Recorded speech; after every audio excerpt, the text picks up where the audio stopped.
Here we go. Dan Berglund, the big Division I quarterback prospect out of Minnetonka, 6'4", 215, and he gets the Skippers off to a good start. Another D1 prospect. Ted Bickle on the receiving end, great fingertip catch, 37-yard gain against Buffalo. It sets up Berglund to Bickle, 4-yard strike, and Tonka's up 7-0. But watch what happens on the ensuing kickoff.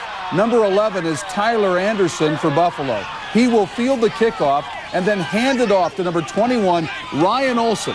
He'll take it up the sidelines, and he's gone. 90-yard kickoff return for a touchdown, and the game is tied at 7, just like that. But Berglund would bring Minnetonka back. He will again find Bickle open in the end zone for the touchdown strike, and Tonka regains the lead at 14-7. But Buffalo scores 21 unanswered points to end the first half. Anderson, the cutback of the scamper, 15 yards for the score. Buffalo up 28-14 at the break. Second half, Berglund to Sean Comerstad. Watch him go. Breaking tackles right there. They should have nailed him. He gets loose, takes it in. Tonight, Berglund, 25 of 48, 300 yards, 4 touchdowns. Zach Crisp, the story of the game for Buffalo. 26 carries, 148 yards, and 2 scores. This one, putting it away. The Bison of Buffalo win tonight at Minnetonka, 38-28 the final, and let's hear from the winners. We started making some contact on their spread guys, and boy, the kid throws the ball so well. But we got some nice contact on them, knocked them off their routes. You know, this isn't pro football. You can hit those guys, and we did. And they're tough, though. They had a couple kids inside that were giving us a hard time in the run a few times, too. But we just started doing what we were supposed to do, and we got a little nicked up, but then we made a couple picks. And big play was Tyson Swaggart in the fumble in the end zone when he made the big hit. Buffalo has been famous years past for its power offense, and that's what we showed tonight. We had a couple passes, I think maybe 5 passes, but our way of looking at it is if we can control the ball on the ground, we can control the game. Fourth quarter, watch the quarterback, Brian Newman, takes it in, and that sends the game to overtime, tied at 14. They get the ball first, Armstrong, and Newman would score again, and then their defense would hold Spring Lake Park. Armstrong wins it tonight. Final score, 20-14. Cambridge against Hopkins tonight. Lee Molitor will score for the Blue Jackets, and they take the lead 6-0. But Hopkins has another good quarterback, John Carlson, to Aaron Clark. 12-yard scoring strike, and they're ahead 7-6. Cambridge came back. Adam Johnson will throw a 37-yard TD strike, but Hopkins would score from that point on. This ties it at 14. They would score a truckload to win tonight, 41-21. So Hopkins a big winner tonight. High school football is back. Summer is all but over. So what did you do on your summer vacation? We don't get summer vacations. We hang around the weight room and just spend our time with our families whenever we get it. I was up in Canada for a week, fished the northern part of the state of Minnesota quite a bit, so I love it. You know, that summer vacation thing's stupid. I got to come up with another angle. Early on in this game, it became clear these are 2 great defenses. Totino shutting down Wayzata, and Wayzata putting the clamps on the Eagles. I got it. Maybe I can do a story on how it's like a defensive duel, you know? That angle is shot down before the end of the first half when James Esper bangs the ball through the uprights. Wayzata on the board, 3-0 at the half. Or maybe my angle can be like a full moon, you know, like weird things happen, except it's not totally full. Forget that. Second half, Totino on the move. Matt Edstrom hits Brian Cameron, and he gets the Eagles down inside the 10-yard line. But that's when Wayzata steps it up.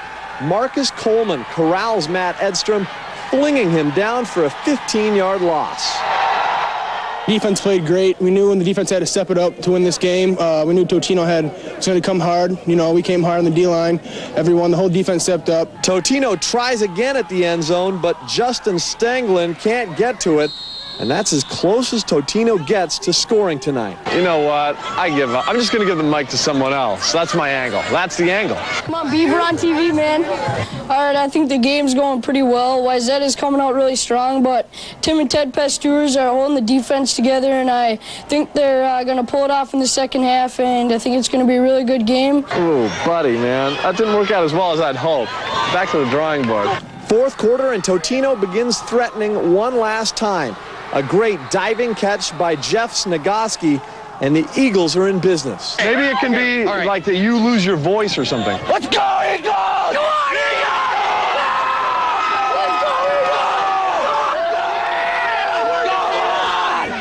The only thing this is doing is giving me a headache. I got to come up with something or Shaver's going to be awfully mad. Boy, if you can't think of anything, how do you expect me to? But I tell you what, I got some grandkids over here that you might be able to do something with. You can never go wrong with babies. You can never go wrong with babies. But in the end, Wayzata's defense holds tough, and the Trojans post the shutout, beating Totino 3-0 tonight in Fridley. They had some big drives. They pushed us down pretty deep a couple times, but we put our foot down, and when the time came, we made the play. Hey, Perk, I really think you should do that kid thing. Yeah, I think you're right. Okay, thanks. Look at those kids. Oh, my gosh. Look at those ones over there.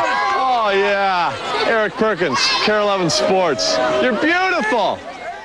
And here's the final score again. Wayzata beating Totino-Grace tonight. 3-0 final. Thanks, Eric, for that report. Battling Mounds View in Mounds View. Tony George, nice pass to Stephen Moore, and it sets up the first touchdown of the night for the Bengals. So they've got a defense. I'll tell you what, they shut out Mounds View, and then George gets the first touchdown. That's all they would need. Final tonight, 24-0, Blaine with a win in their opening game. Parents' night tonight in Hastings. Champlin Park quarterback Ted Pelzer says, I don't really worry about that. I just want to get my team in the end zone, and he does. 18-yard run, and it's 7-0 Champlin Park looking for the upset. Hastings quarterback John Schumann intercepted by Adrian Holliday. Holliday takes it in for the touchdown. This was the backbreaker. Champlin Park wins at Hastings tonight, 22-19 the final. Anoka taking the field tonight against White Bear Lake. And White Bear Lake's got a good quarterback, Jeff Mock, with the quarterback keeper. He's going to go 72 yards. You've got to play the option as well as you can when you take on White Bear Lake. He's gone for the score, for the early lead. And then he'll do another keeper a little bit later, a 3-yard plunge.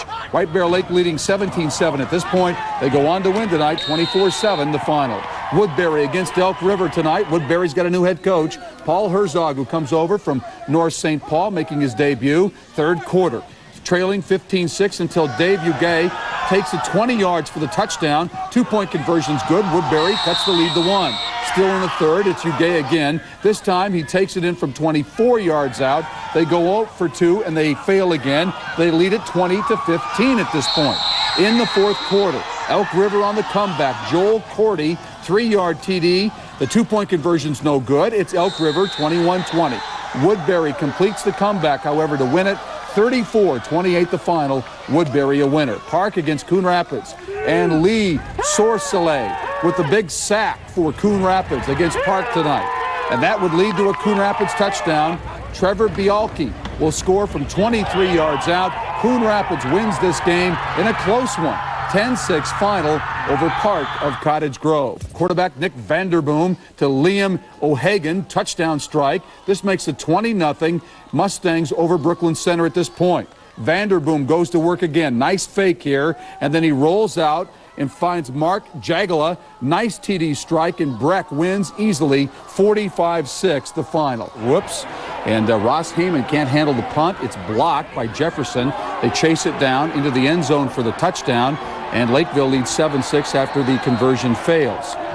Third quarter, Lakeville storms back. Panthers running back Jake Wendorf breaks some tackles, scampers 26 yards for the touchdown, and Lakeville extends their lead to 14-6. But in the fourth quarter, Chris Belmore, the Jaguar quarterback, to Brent Augustine, open in the end zone, and Jefferson wins tonight in the Lake.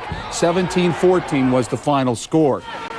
Punts it away, third quarter, Edison does. Eric Borton is there, takes it. 70 yards for the touchdown. And they trail Edison, Heights does at this point, 19-6. In the fourth quarter, what a great run there. In the fourth quarter, Jason Wilsey will find Borton for a touchdown. He's going to shake off a tackle. Wilsey's a Division I prospect. Nice throw, nice move, breaks some tackles, and it's 19-12. So Columbia Heights coming back. Clock ticking down, 25 seconds left. The flea flicker, Wilsey to Borton. Borton hits Tom Nee. Nee takes it to the 8-yard line before getting tackled, and they couldn't punch it in. Edison holds on to beat Heights tonight, final 19-13. This afternoon in the city, North St. Paul, or North Minneapolis rather, against Roosevelt, and Jermaine Jennings takes it in from 6 yards out. That made it 20-6, and North goes on to win their opener 26-18. Familiar face back on the sidelines of a Minneapolis school, Lenny Sedlock, the new football coach at South, coached at Southwest a few years ago. Those two teams met today. Chandler McLean, 32-yard touchdown strike to put the Tigers up 7-0. They go on to win today, 14-6 was the final score.